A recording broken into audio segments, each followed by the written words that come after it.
Well, thank you so much for taking time to talk with us. Can you introduce yourself by letting us know who you are and what race you're running for? Sure. I'm State Senator Harold Pope Jr., currently representing District 23, Northwest Albuquerque, Bernalillo County, and I'm running to be your next Lieutenant Governor of New Mexico. And, some people might not know what lieutenant governor is. They might not be familiar with your position. Can you just explain a little bit of who you are and what your background is? Sure. I am a retired Air Force officer as far as career wise. I enlisted after high school.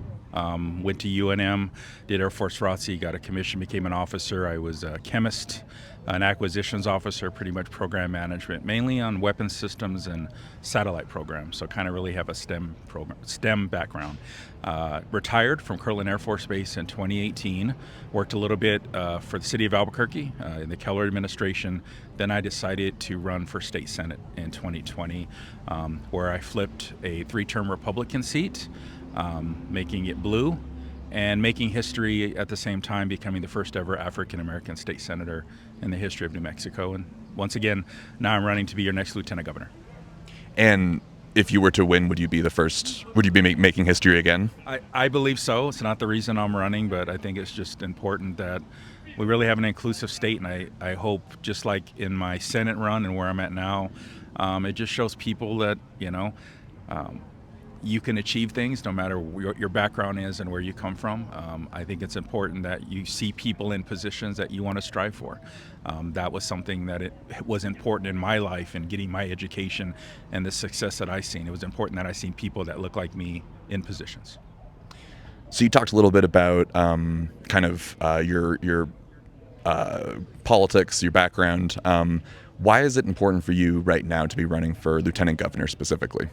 Sure. I've been in the Senate, just got done, be about 6 years in the state Senate.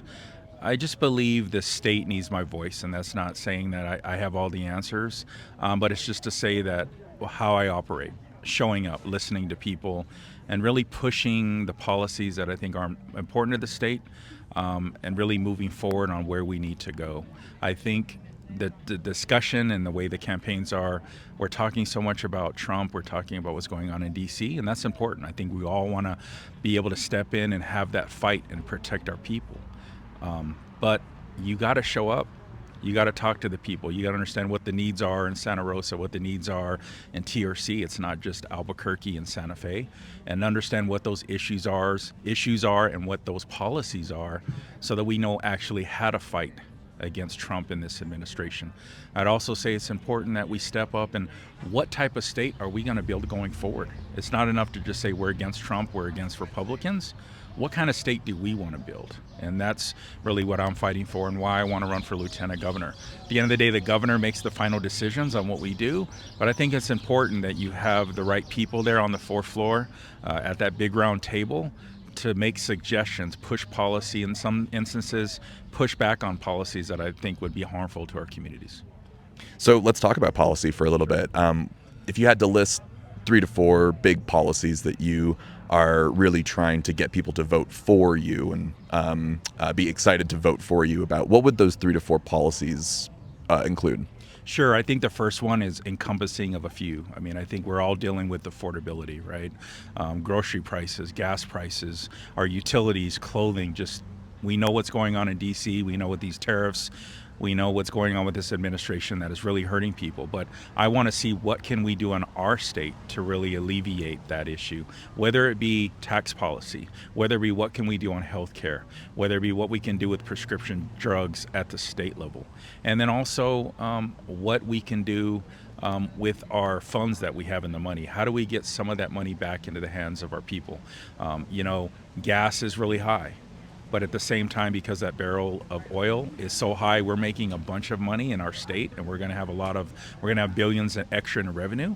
We need to make sure that money is going back to the people to really help them. I'd also say we need to really also be thinking outside the box. We can't continue the status quo. I really want to see what we can do with our most impoverished folks, even our seniors that are on a fixed income. We really need to start looking at guaranteed basic income to really help some of those folks out.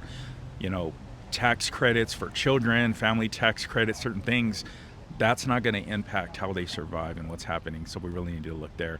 Number 2 and 3, I think, would be education. We have to really move on that. And I think for me, we've done a lot in the legislature as far as pay raises. We still need to do more. We've put more money into our schools.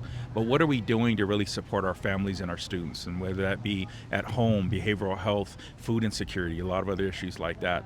If you don't have those things taken care of, like housing, how do we expect our kids to perform well and do well in school? So really need to make some investments there. I think we also need to do more on our environment and what's going on. We are making so much revenue off oil and gas, but what's going to happen in the aftermath? Are we putting enough money for remediation? Are we actually holding the industry accountable?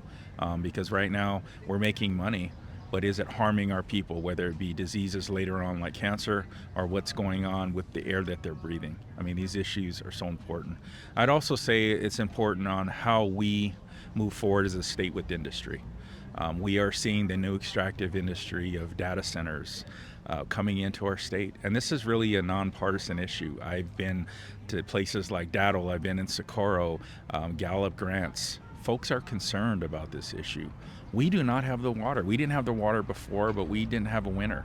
And so we can't make short-term decisions on some short-term jobs that in the long term are going to really hurt our communities and not really allow us to thrive. So I'm really interested in what we do at the state level to address this. We cannot choose so-called economic development where it ends up hurting our people in the long term. It's real important.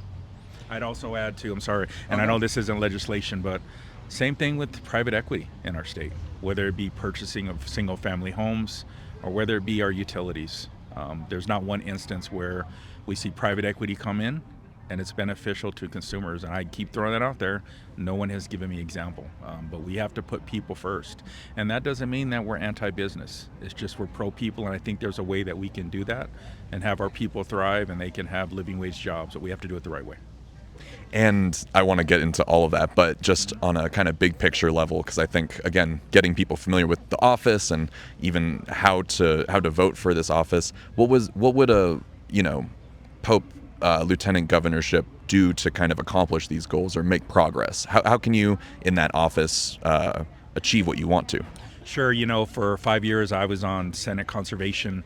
I still serve as the Vice Chair of Senate Education. So I think I bring some knowledge and understanding of policies that we've been researching and things that we've been trying to move forward. So for education, look, we got to also move on the Yazzie Martinez lawsuit and make sure we address that and make sure our most vulnerable are really getting taken care of in our state. But I think I bring that knowledge of what happens in the legislature, how it works, and bringing that to the fourth floor, right? Understanding who would be the right sponsors for this bill, how do we get it done, understanding those relationships, but really bringing that voice to the fourth floor. No matter who the governor is, right? Neither of them have served in the legislature, and so I think that's an important aspect that I bring to the table.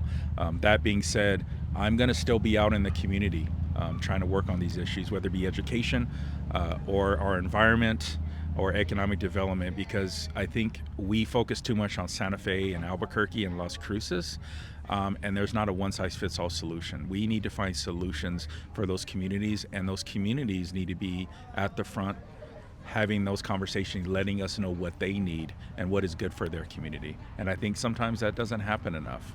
We broadly do laws statewide, and look, there are reasons why we do that. In some policy, we do need to do that, right? But for some, we need to go to the community and see what do they actually need and understand how they can implement it. Well, let's focus on that for a little bit. What are some things, as far as the past administration and the current Lieutenant Governor Howie Morales, what are some things that you feel like have been accomplished well in his tenure in that position? Sure, I think this administration has done some great things, whether we talk about now moving forward with universal childcare. I think there's some things we might need to tweak and means test it to make sure the program is viable going forward with our budget, and also making sure we have the workforce and the infrastructure to do that. I think that's been great. It's been great as far as ensuring that reproductive health care, abortion access, and transgender health care, we've provided that as well, and there's been leadership in the administration on that. There's been great work done previously before I came in, but like the Energy Transition Act, really moving our utilities to renewable energy to address climate change. but also making that transition in our communities. And so I could probably go on and on, but I think there's been some great things we've done. Also, investing more into our educators. Pay raises I think for decades they've been behind. We still need to do more, but I think this administration has done some great things to really help our state thrive. And I would say, leading in the nation. We hear so much about New Mexico being at the bottom and 50th. But I can tell you, when I go around the country and I talk to other reps and senators, they go, "How are you doing child care? How are you doing early child care? How are you doing this? How do you have a fund that's in the billions to where you can pay K through 12?" And so I just want to let the people watching this or listening that there are a lot of areas that a lot of folks don't talk about that we are actually leading and number one in the nation. And then maybe if you had constructive feedback or places where you feel like there's been struggles in the past administration and the lieutenant governorship that you would do differently. Yeah, and I want to be fair, and I don't want to even label this with the lieutenant governor, because once again, I don't know what the discussions are that happen. But look, I would say it's in the high 90s, probably 99%. I agree with the administration and what they've done.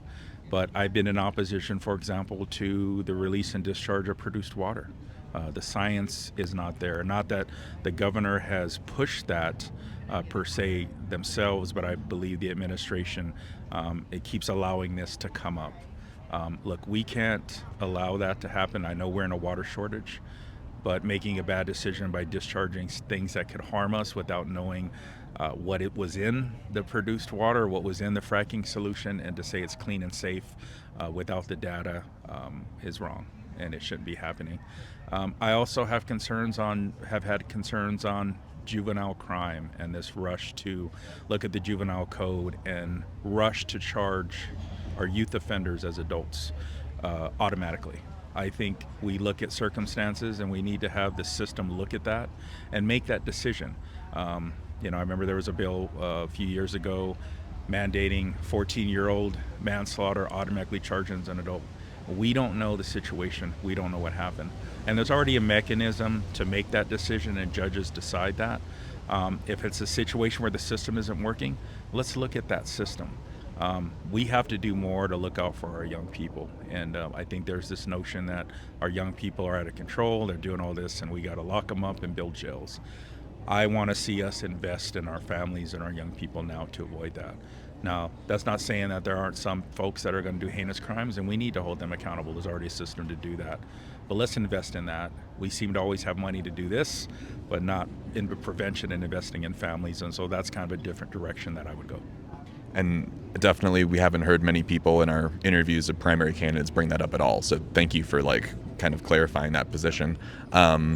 So yeah, you kind of talked a little bit about this, but it's kind of outside of the custom for lieutenant governor candidates to comment on the current governor candidates as well. It's all going to be tied up in the same election. But I am kind of curious, since it's already come up, what sort of qualities would you look for in the next governor, and how would you navigate maybe disagreements around some of these things that you're bringing up as priorities that are not maybe priorities for the candidates currently? Yeah, I think first off, and I've already let DA Bregman and Secretary Holland know about this. I want to be a different type of lieutenant governor, and that's not a criticism of any of our prior. I'm not going up there to carry the water. I'm there to do some work and really support the administration at the same time, really push policy that helps our state thrive and our people and our communities.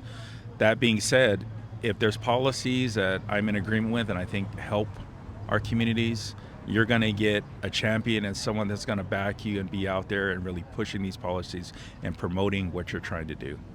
If it's a situation where I do disagree with, I'm going to voice it, not publicly, but I think that's where I need to be at the table and be explaining why this is bad and this is not a good idea. And so I think my role would be how do I convince the new administration to say, let's go in this direction, let's do this the right way. Now, I won't always be successful, I know that, but what I want to tell the voters is you're going to have someone that's not just going to go along to get along, and I think my reputation in the Senate proves that as well. I just want to do what's right by people, and once again, that's why in this race and what I do, I and want to be beholden to the people and the voters. And that's why I'm not taking oil and gas, corporate money, or corporate PAC money. I really want to be a different type of elected official. And kind of maybe to get specific on that dynamic, and also to bring up something you've talked about before, you've kind of made a name for yourself for taking a really strong stance on the proposed acquisition of PNM by Blackstone.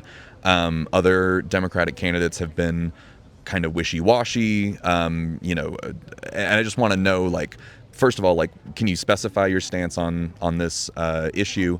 And I guess on the follow-up, how would you negotiate or navigate that disagreement, maybe between who would be who you'd be working with as lieutenant governor? Sure, I think you're right on that. I think I've been consistent and been outspoken on this. And it's really a decision that I don't get to make, right? This is what the PRC decides, who is appointed by the governor. But I think I have a voice like every other citizen. It's my job to push that out. And I think as a senator, even though I vote on issues, and these are issues, I'm sorry, that I don't have a vote on or make the final decision, I think the public and voters need to, they want to know where we stand on these issues. And I talk about this all the time. You could be a city councilor, but if you're a person who cares about reproductive freedom, you do care about what your mayor and city councilor views on that, right? And so you do care about what's going on in Gaza, right? Like, we should be able to express how we feel. And so I just think this is a bad acquisition. It's bad for consumers. I always talk about it and say there's not one example where this helps consumers, these private equity acquisitions. So this argument that they're going to come in and invest in this company with capital, why would they invest if it doesn't make them money, right? And so we have to stand strong and make decisions that help our people and our ratepayers. And I don't see a benefit here. Now, the argument that they need this money and they need this acquisition, let's find a better solution to do that. And also, as a state, why can't we look at that? This is investing in our people. And that's why I'm also asking us to look into us making a purchase into PNM. And I'm not saying a government full takeover. Why don't we take a 51% stake where we have seats on the board? It's the same leadership doing the job, and we were really just making sure that they are doing right by our state and right by our people. As far as the other candidates, I'm not saying this jokingly, but it seems some of them are maybe coming a little more to my side. I think there was a little hesitance to kind of maybe take a stand. I think folks are moving more into my direction because they understand where the public is at and where the people are at. And it's not just that, it's the issue of data centers and everything else.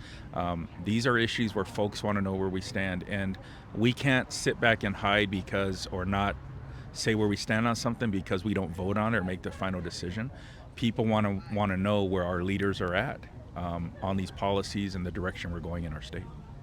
Yeah, well, and that's just as a follow-up, what is your stance on Project Jupiter, the massive data center in southern New Mexico? You kind of referenced it earlier, but I'm curious to know, like, what your stance is. Yeah, I don't support Project Jupiter, and I don't support data centers in general in our state. Look, I support technology, and I understand that we need these data centers for AI, quantum, and everything going forward. And the reality is we need them for now, right? We've been sold there's the cloud, but what the cloud are these data centers. You got to store all this information. But we have to find a way to do it better. We can't have technology at the stake of our water, the loss of our water. We can't have technology and data centers for the risk of the emissions and our climate and the health of our communities. And so our state is not built for everything. What I struggle with and what I am concerned about is these data centers, you would think, would be great for the Great Lakes, Mississippi, with a lot of water, a lot more space. And what it tells me is they're sick and tired of it. And what it tells me is the promises of the jobs are not following through. They have the same concerns that we have. And why would we build data centers in the hottest parts of the United States, the Tucson, El Paso, Las Cruces? It makes no sense. So, look, we have to get a better technology and a better system instead of evaporative cooling that uses our water to really cool these chips down. We have to find a better system and a better technology before we entertain having these data centers in our state. I will say too, it's very frustrating and it's very, very hurtful in a way that we've been forced to kind of make these decisions because these companies have come in and basically promised these jobs, and then it becomes you're against this, so you're against me making some money, or you're against my community getting these tax dollars. And I hate the way it's been used, it's almost kind of weaponized in a way. You're either you're for these jobs and the people, or you're against the data centers, right? And so we just have to find a better way to do this. And once again, our state isn't fit for everything. We're not going to have a surfing competition in New Mexico, right? So we're just not built. And so we got to find a better way to do it, and the technology has to get better before I can support something like that. One thing that I did want to ask about, partially because I've noticed on your social media you love to troll state Republicans, New Mexico Republicans. I love the Republicans. I love this. Say more about that. Oh, I live rent free in the heads of mostly Senate Republicans, and I love it because it's an automatic endorsement. It just tells folks out there that I'm probably fighting a good fight if they're against it. Look, I like the fact if we really had a real opposition party that actually came with some policy and wanted to do something to help New Mexicans, but it's just no, and trying to go off the lead of what's going on nationally. Luckily, we have our majorities and the book bannings, the bills to ban history of black people and LGBTQ, which they hide behind DEI, doesn't happen here. But I'm always going to stand up for what's right. And so if they're mad at me and they talk about me even in their, I got a video last week where they were campaigning in southeast New Mexico and bringing up my name. So I must make them happy. Something's going on, but I live rent free in their heads, and I love it, And so whether I'm a lieutenant governor and on the floor, or whether I stay in the Senate, I'm going to continue doing what I'm doing because I believe what I'm doing is right. And I think people appreciate that. Look, I'm not here to purposely troll or fight people to fight people, but I'm going to stand up and call out when I see something wrong. And I think people want to see that. Not us fighting, people see us working together. And look, if they bring bills, and sometimes they do, that I can vote for, that help people, I'm going to vote for it. I'm not going to be like, no, it came from a Republican or this person I don't like. But there's way too much politics with them where they just jump on these weird wedge issues. And I'll give you an example. We're trying to stop book banning and set up a policy where we really review the books and look at age appropriateness, and that can happen if we see that. But to make it about that I'm trying to sexualize and groom our kids because I don't want to ban books, it's just the stuff that they say is just outrageous, and we got to call it out. And so that's what I do.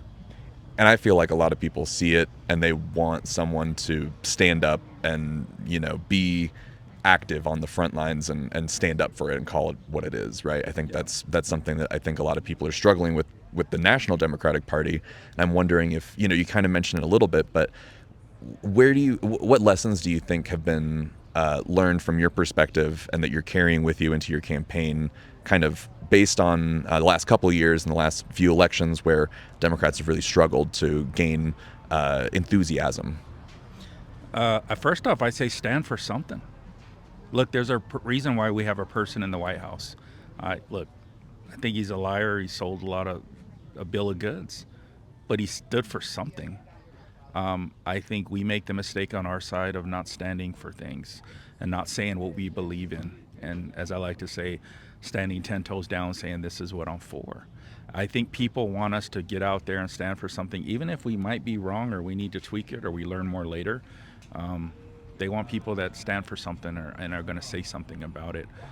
Also, with all these issues going on, right, people want to know where we're at and showing up and being there. I think people are really gravitating towards that. And so those would be suggestions. We can't just be in the roundhouse passing bills, not including community and not being out there in the community.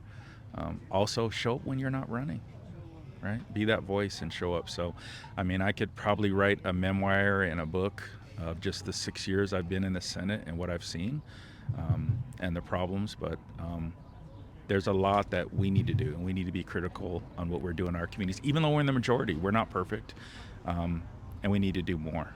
I think the thing that I learned the most and what I live by, and this might be controversial, but I'm not in the roundhouse or in politics to make friends. I'm here to get things done. Um, and when I say that, you live that mantra and be professional. And so I don't go after people on the floor. I'm not nasty. Um, but if you say something or about a community, I don't really, people take personal shots at me, I don't really care. But when you go after communities I care about people, I'm going to say stuff. But we can still do that and get things done. I take that lesson from when I served in the military. We had different politics, different faiths, different backgrounds, but we focused on one mission, right? To defend this nation um, and support the Constitution, right? We all believed in one thing. I wish as senators, I wish as even our caucus, we just had that one mission and we did that. It's not about us being friends and getting along, or I need to go suck up to you to get my bill heard. I'm just being honest. I'm there to get things done. That's what my goal is and how I accomplish it. Not whether I'm going to be run for leadership someday, whether I am going to win in the next election. At the end of the day, I got to put my head on the pillow and say, what did I get done? And that's really the measure in how I live. Last question for me is just, this will be coming out in the next couple of weeks, right before the June 2nd election day. What's your campaign strategy for for that last push? What is your goals for the next couple of weeks? Early voting's already started, but it's really just showing up. You know, my calendar's full. I just came from an event. I'll be leaving here, going to another one.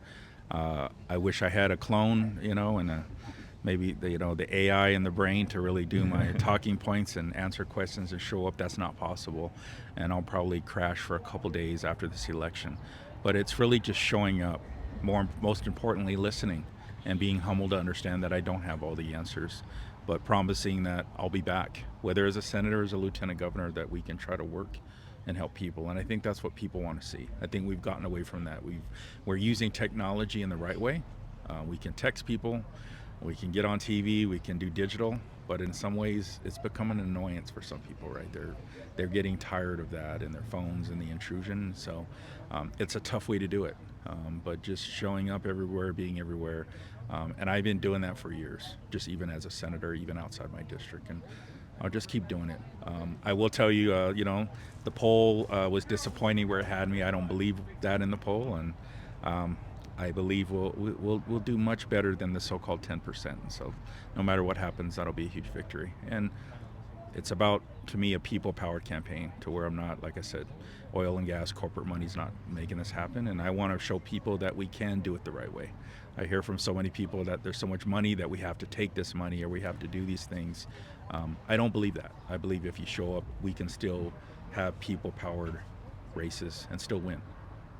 And just lastly, if there's anyone who's been watching, feeling excited, how can they support your campaign? Sure. My website is haroldpope.com. You could send a message there. Also, my email is harold@popefornm.com. And if it's all right, I'll even get my phone number. It's already public and on my Facebook, 505-289-1087. Look, I'm probably the most accessible statewide candidate. Please reach out to me. Happy to have the conversation. And I just want everybody to know, ending, just take care of yourselves. Look, this is an important race for me, but I know that many people are dealing with a lot more important issues in their lives. This is a race, and this is about taking care of people in their lives. So that's really what I'm focused on. Thank you so much. Really appreciate your time. All right. Thanks, guys. Appreciate it.